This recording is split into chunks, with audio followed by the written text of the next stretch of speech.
예, 안녕하세요. 반갑습니다. 상상수월래 한국경제TV 주식창 최영동 고수입니다. 반갑습니다.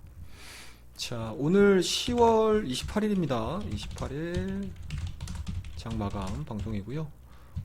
전체적으로 좀 놓고 보게 되면은 종합주가 지수는 마이너스 0.53 정도 하락 마감을 하는 그러한 이제 흐름들로 좀 마무리가 됐고, 코스닥 같은 경우도 마찬가지로 0.87 하락 마무리가 됐습니다. 뭐 수급적인 부분들로 좀 놓고 보더라도 일단은 외국인들이 거래소 시장에서 한 2,400억 정도 순매도가 좀 나온 상황이고, 기관들 같은 경우도 거래소 시장에서 한 1,100억 정도 순매도가 좀 나온 상황들이기 때문에 일단은 주요 매수 주체라고 할 수 있었던 외인과 기관 쪽에 대한 매도세가 상당 부분 좀 출회가 됐다 라고 보시면 좋을 것 같습니다. 코스닥도 마찬가지인 것 같아요. 개인만이 나홀로 순매수를 좀 만들어낸 상황들이기 때문에 뭐 지수에 대한 상방으로 좀 끌고 가기에는 조금 좀 부담스럽지 않았나 라는 생각이 좀 듭니다.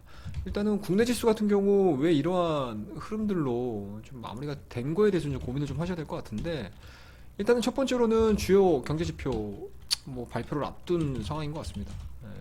앞둔 상황에서 관망세가 좀 짙지 않았나 라는 생각이 좀 들고, 그리고 본격적으로 IT 종목, 특히 이제 오늘 하이닉스, 그다음에 이제 삼성전자, 최근에 실적 발표가 상당히 좀 좋았잖아요.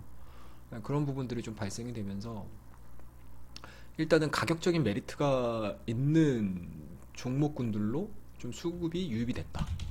가격적 메리트 업종으로 수급에 대한 유입이 좀 이루어지지 않았나 라는 생각이 좀 듭니다. 그리고 이제 장단기 금리 차가 조금 빠르게 축소가 되면서 미국 경기에 대한 이제 둔화 우려. 그러니까 뭐 어쩔 때는 뭐 금리가 좀 올라가게 되면 상당히 좀 불안하게, 뭐 인플레와 관련해서 상당히 좀 불안하게 좀 느끼다가도 또 금리가 좀 내려도 걱정이에요 지금. 그죠? 경기 둔화 우려. 미국의 경기 둔화 우려감들이 뭐 주가에 좀 영향을 좀 미치면서 국내 증시를 좀 끌어내리는 게 아닌가라는 생각이 좀 들고요. 뭐 개인적으로는 가장 주요한 요인은 딱 하나라고 봅니다. 실적 발표. 자, SK 하이닉스가 좋은 실적을 발표를 했고요. 그 이후에 또 삼성전자도 뭐 좋은 실적을 좀 발표를 하지 않았습니까? 뭐 양호한 실적을 좀 발표를 하다 보니까 그동안에 과연 빅 사이클이 있는 거야? 뭐 어마어마한 커다란 사이클이 있는 거야? 슈퍼 사이클이 있는 거야? 빅 사이클이 있는 거야? 라고 했었던 모든 시장에서의 참여자들이 반도체 쪽에 대해서 모든 이가 지금이 저점이야 라고 했었을 때 주가는 멈추지 못하고, 삼성전자 같은 경우는 지금 보시게 되면 7만 원대를 하향 이탈시키는 그런 흐름들을 좀 보여주다가 오늘 같은 경우 이제 7만 700원대로 좀 끝나졌고, SK 하이닉스 같은 경우도 마찬가지죠, 여러분들.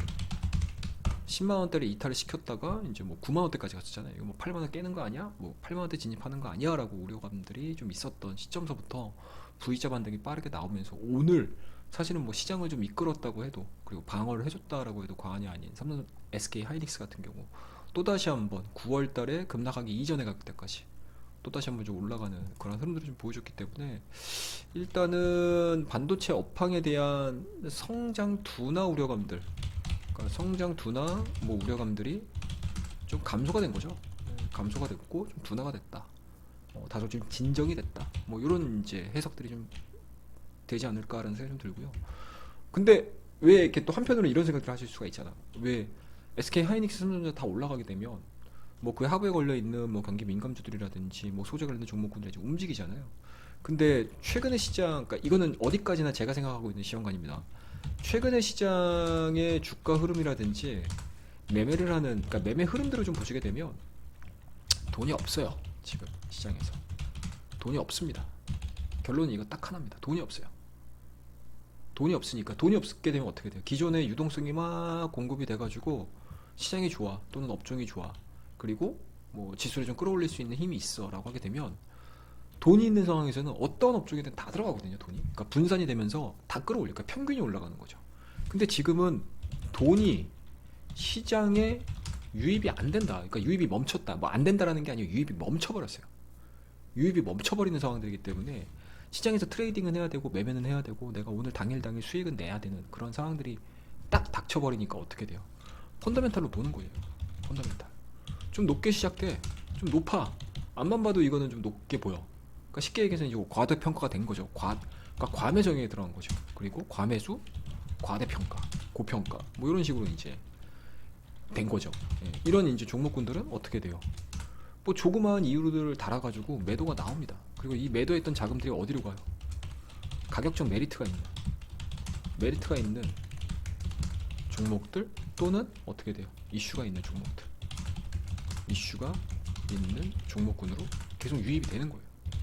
이게 바로 뭐? 로테이션 장세죠. 순환매 장세. 근데 이 순환매가 요새는 너무 빨라요. 그러니까 한 1박 2일 가는 거면 정말 많이 가는 정도? 뭐 당일자에 끝나는 경우도 상당히 많고요. 그리고 그 다음날도 마찬가지로 새로운 섹터들이 나오면서 정말 빠르게 좀 센스 있는 매매가 필요한 그런 이제 시장의 흐름들이 좀 진행이 되고 있는 상황들이기 때문에 아마 어제 뭐 게임주라든지 뭐 메타버스라든지 이런 것들을 또 들어가셨던 분들 같은 경우는 오늘 또 어찌 보면 고점에서 사실은 물려버리는 상황이 연출이 될 수밖에 없고 결과물로 내가 받아들여야 될 수밖에 없는 그런 상황이 된 거거든요. 그러니까 지금 같은 경우는 정말 개인 투자자분들 기업들을 선택을 하는 데 있어서 정말 내가 빠릿빠릿하게 매매를 할 수 있고 하루하루 내가 단기 매매를 통해 가지고 수익을 낼 수 있다라고 하게 되면은 뭐 더 없이 좋은 시장이긴 한데 내가 그러한 이제 환경에 놓여 있지 않고 그러한 시장의 흐름들을 잘 이해를 못하고 또는 감 자체가 아직은 살아나질 않아서 매매를 하기가 좀 그러신 분들 같은 경우는 상당히 어려운 장치가 될 수가 있다. 상당히 어려운 증시가 될 수가 있다. 그러니까 지수의 레벨을 떠나서 지수의 레벨 자체를 떠나가지고 매매하기는 뭐 어떤 분, 그러니까 극과 극으로 달리는 것 같아요. 극과 극으로. 어떤 분한테는 정말 좋은 장, 그리고 어떤 분한테는 어이씨 왜 이래, 막 이런 이제 감정이 막 샘솟을 수 있는 그런 환경으로 만들어지고 있는 상황들이기 때문에 상당히 좀 부담스럽다. 그리고 이제 오늘 같은 경우는 일단은 뭐 원달러 환율 부분들도 괜찮아요. 1169원 70전에서 마무리가 된 거니까 환율 부분도 괜찮고 다만 이제 좀 걱정해야 될 부분들은 이제 FOMC죠. FOMC에 대한 뭔가 불안감? 이제 FOMC에서 어떠한 코멘트를 달지는 모르겠습니다. 일단은 뭐 인플레와 관련해 가지고 이 인플레 관련된 코멘트들이 매일매일 바뀌는 것 같아요. 어떨 때는 뭐 전체적으로 이게 경기가 활성화가 되고 있는 상황들이기 때문에 인플레는 용인하면서 갈 수 있다. 라는 의견. 그리고 또 어떤 날은 인플레 제의가 생각보다 장기화될 수 있습니다. 뭐 이런 이제 내용들이 계속 지금 뭐 이렇게 설왕설래하면서 왔다 갔다 하고 있는 상황들이기 때문에 그날 시장 분위기에 따라서 뭔가 해석들이 좀 많이 바뀌는 그런 분위기가 좀 진행이 되고 있습니다. 그래서 뭐 전체적인 뭐 지수에 대한 레벨 부분들을 좀 보자라고 하게 되면은 뭐 전형적인 박스권 장세가 진행이 되고 있습니다. 전형적인 박스권. 물론 이제 뉴욕 증시 쪽을 따라가지 못해서 뭐 디커플링으로 보통 얘기들을 하시는데 저는 디커플링이라고 하기보다는 우리나라 시장의 에너지인 것 같아요. 우리나라 시장의 에너지. 그러니까 디커플링이라는 개념은 좀 아쉬움의 표현이 좀 담겨 있는 게 아닌가? 그러니까 쉽게 얘기해서 다우지수 같은 경우는 지금 높게 올라가 있다고요.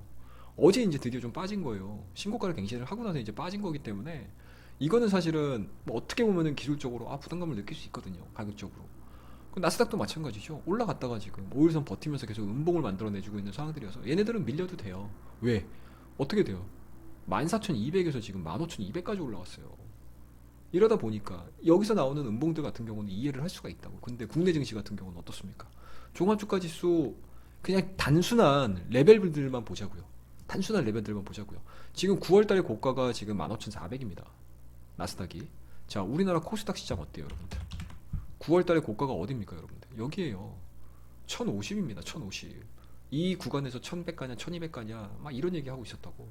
근데 지금 1500에서 어떻게 돼요? 9900까지. 1050에서 900까지 밀렸다가 나스닥 같은 경우는 신고가 갱신이 아니고 직전 고점까지 거의 다 올라가서 이제 두드려 맞는 상황인 건데 우리나라 같은 경우는 이제 절반 회복했다고 절반 했다가 지금 두드려 맞는 거거든요. 자, 그리고 코스닥도 마찬가지예요. 지금 9월달에 고가 자체가 여기라고 치자고요. 그냥 단순하게 시간적인 부분들로 봤었을 때 다우지수의 고점하고 우리나라 코스피의 고점을 기준으로 해서 얘기를 해드리게 되면 3,200이었다고. 근데 이제 뭐 우리 3,000포인트에서 계속 왔다 갔다 하잖아요. 그러니까 개인 투자자분들이라든지 시장에서에 대한 평가 자체는 뭐 다른 얘기 할 거 없잖아. 디커플링이지 뭐. 그쵸? 올라가지 못했으니까 디커플링이에요. 그런데 이제 여기서 이제 고민이에요. 우리나라 같은 경우는 어찌됐든지 간에 단독으로 소비를 해서 기업의 실적을 끌어내릴 수 있는 게 아니잖아요. 끌어올릴 수 있는 게 아니잖아요. 뭐 여러 가지 이제 상황들이 있겠죠. 우리나라 같은 경우는 좀 특수한 상황인 거잖아요. 사실 뭐 제조업, 그리고 중간재, 그리고 물론 이제 완성 제품도 많지만, 근데 완성 제품이라든지 이런 부분들을 국내에서 소비를 하는 게 아니고 해외 물동량 자체가 늘어나야 되고 해외 수출 물량이 늘어나야 되는 상황인데 이게 지금 원자재 가격이 올라간다고. 그러니까 실적에 대한 스토리들 자체가 쓰여지질 않는 거예요. 3분기 실적이 암만 좋아도 뭐예요? 원재료 가격에 대한 상승으로 인해서 4분기에 대한 실적치가 낮아져 버리게 되면 골치 아파지는 거거든요. 골치 아파지죠. 그러니까 계속 외인들도 그렇고 기관들도 그렇고 퍼자체를 높게 못 줘버리는 거예요. 그러니까 쉽게 말씀드려서 뉴욕 증시의 한 절반 정도 지금 회복을 한 상황인 건데, 여기에서도 시장에서는 이 라인 자체, 그러니까 3050, 그러니까 뭐 맥스로 치자고요. 요 정도라고 치자고요. 3100 정도. 3100이 한 요 정도 되는 거니까. 그쵸? 요 정도에서 계속 박스권이에요. 여기서. 이렇게 3000포인트를 기준으로 해서 왔다 갔다 왔다 갔다 하는 거죠. 왔다 갔다 왔다 갔다 왔다 갔다 왔다 갔다. 박스권이 진행되니까 근 한 지금 2주 동안 박스권이 진행이 되고 있는데, 이 근 2주 동안 박스권이 진행이 되는 과정에서 종목에 대한 흐름들을 좀 놓고 보시게 되면, 전기차가 그동안에 2주 동안 흐름들을 좀 보시게 되면 그렇게 크게 안 움직였어요. 한번 볼까요? 우리 대표 종목들 한번 볼까요? 에코프로비엠 2주 동안 움직인 거예요. 이게 계속 저점이 낮아지죠. 아니, 고점이 낮아지죠. 고점이 지금 이렇게 낮아지는 형태를 좀 보여주고 있잖아요. 그쵸? 그러니까 대장주 역할을 못 해주는 상황이라고, 지금 얘네들 같은 경우는. 근데 이렇게 놓고 봤었을 때 어떤 종목들이 올라오냐, 지난번에는 어떻습니까? 어제 같은 경우는 뭐예요? 조선주 올라와서 퉁 튀어서 올라갔죠. 대우조선해요, 현대미포조선, 그 다음에 현대중공업, 그 다음에 이런 종목들, HSD 엔진, 뭐 이런 종목군들이 움직이면서 시장을 좀 견인을 했었고요. 그리고 또 어떤 날은 미디어 관련된 종목군도 움직이면서 이렇게, 그쵸? 뭐 덱스터, 뭐 제이콘텐트리, 이런 종목군들, 뭐 A스토리, 뭐 쇼박스, 뭐 이런 것들, 스튜디오 드래곤, 뭐 이런 종목군들이 움직이면서 지수를 견인을 하는 그런 그림들을 좀 보여줬고, 또 하나 볼 수 있는 부분들이 또 뭐가 있을까요? 엔터사죠. 4%좀 올라가지고요. 그쵸? SM, YG엔터, JYP, YG 플러스, 뭐 이런 종목들, FNC 엔터, 뭐 이런 종목군들이 엔터사가 또 하나의 또 새로운 스토리를 만들어가면서 계속 움직였단 말이죠. 그러니까 그만큼 로테이션 장세가 정말 정말 숨 고를 힘도 없어요. 한 바퀴 딱 뛰고 돌아오면은 좀 숨을 골랐다가 또 뛰어야 되잖아요. 근데 그런 게 없어. 뭔가 이제 리플레시 타임이 없는 거예요. 브레이크 타임이 없는 거예요. 그냥 계속 도는 거예요. 계속. 그러니까 이런 식의 매매가 진행이 되고 있는 상황들이었고, 오늘 같은 경우도 마찬가지로 명분은 좋았죠. SK 하이닉스 실적 좋게 나왔네. 거기에다가 4분기 좋아. 자, 거기에다가 또 DDR5 나왔죠. 인텔 쪽에서. 이래 버리니까 뭐예요? 그동안에 반도체에 대해서 별다른 코멘트를 달지 못했었던 상황들이 역전이 돼 버린 거죠. 3분기 실적 괜찮았어. 4분기 DDR5야? 예전에 한번 경험을 했었거든요. DDR3에서 DDR4로 넘어가면서 한번 경험을 했던 부분들이 좀 있었기 때문에, 이 DDR5가 주는 뭐예요? 시장의 수요 부분들을 시장에서 고민을 빡 해버린 거죠. 이러다 보니까 삼성전자, SK 하이닉스 딴딴딴딴, 그리고 하부에 걸려 있는 여기 소재주들, 그 다음에 장비주들까지 다 일제히 올라갔고, 거기에다가 뭡니까? 상황 자체가 좋아지니까 디스플레이주들까지 쫙 올라가는 그러한 흐름들로 진행이 됐다라고 보시면 좋을 것 같아요. 그래서 상당히 좀 매매하기는 쉽지 않은 장이다. 쉽지 않은 장이다. 그럼에도 불구하고 당일자에 강한 섹터들이 딱 정해졌을 때 용감하게 들어가시는 분들은 또 수익을 낼 수 있는 그런 환경들이 만들어지고 있다라고 보시면 좋을 것 같습니다. 그래서 매매하기는 상당히 좀 녹록치는 않기는 하지만, 그래도 분명히 매매를 해서 수익을 거둬들일 수 있는 그러한 창구들은 늘 열리고 있다라고 보시면 좋을 것 같습니다. 그래서 시황 부분들은 이 정도로 인지를 하시면 좋을 것 같고, 뭐 전반적인 지수 레벨을 좀 얘기를 하자라고 하게 되면, 일단은 상단은 3050에서 3100 정도까지, 그리고 하단 자체는 마찬가지입니다. 박스권 하단이죠. 3000포인트. 그래서 지금 보시게 되면 2평으로 놓고 봤었을 때 5일선이 21선에서 좀 눌렸다가 뭐 요런 이제 눌렸다가 확인을 해주고, 다시 한번 눌림목을 확인해주고 거래량이 실리면서 빵 뛰는 그런 그림들. 근데 이 그림들을 그려주려면은 우리나라의 내부 변수가 아니고 외생 변수, 외부 변수에 의해서 시장에서 반응이 나올 가능성이 상당히 높다. 그리고 이 외부 변수가 어떠한 섹터군들로 들어갈지에 대해서도 같이 좀 고민을 하셔야 됩니다. 만약에 이 레벨 다운된 부분에서 땅 뛰어야 된다고 하게 되면 사실은 지수에 영향을 많이 미칠 수 있는 종목이 나와줘야 돼요. 그럼 대표적으로는 반도체하고 자동차 쪽이겠죠. 그래서 이런 부분들에 대해서 관심 있게 좀 지켜보시고, 근데 뭐 물론 이제 뭐 개별적인 이슈들이 있어서 움직이는 종목군들이 좀 있을 겁니다. 그런 것들은 오늘은 따지고 보면은 사실은 리튬 인산철이죠. 리튬 인산철 배터리. 그러니까 그동안에는 우리나라에서 뭐 에코프로, LNF, 뭐 코스모 신소재, 뭐 포스코 케미칼, 뭐 일진, 뭐 솔루스, 뭐 이런 종목군들이 막 움직였을 때 사실은 리튬 이온 쪽으로 갔거든요. 근데 요번에 테슬라가 저가 모델을 내보내면서 가격을 내려야 되니까, 저가라는 건 사실은 말 그대로잖아요. 한자 그대로. 저가 가격이 낮은 거예요. 가격이 낮은 거면은 뭘 줄여야 되겠습니까? 크기를 줄이겠어요? 아니거든요. 크기를 줄여도 한계가 있어요. 그리고 거기에 들어가는 크기를 줄인다고 해서 단가가 낮아지거나 이런 효과들은 거의 없습니다. 아셨죠? 그런데 가장 전기차 쪽에서 화려하게 볼 수 있는 부분들은 뭐예요? 배터리 가격을 낮춰버리면 되거든요. 그래서 리튬 이온보다 뭐 장거리를 뛸 수는 없지만 그래도 가격적인 부분에 있어서는 메리트가 있는 리튬 인산철 LFI라고 보통 얘기를 하는데, 이 리튬 인산철에 대한 모멘텀들이 발생이 되면서 관련 종목군들 상당히 좀 빨리 올랐습니다. 뭐 코인테크라든지 뭐 파워넷이라든지, 그리고 CIS도 마찬가지로 수혜주겠죠. 뭐 이런 종목군들이 오늘 좀 성장주 위주 쪽에서는 괜찮게 좀 나오지 않았나 라는 생각이 좀 들고요. 한번 차트 한번 좀 보여드릴까요? 종목 하나하나씩. 지금 보시게 되면 뭐 펜스타 엔터프라이즈 같은 경우는 뭐 이거는 나중에 제가 차후에 말씀 좀 드리도록 하겠습니다. 뭐 파워넷 이런 종목군들, 그 다음에 이제 코인테크 이런 애들 뭐 상당히 잘 올랐어요. 네, 쭉 타고 올라가는 모습들이잖아요.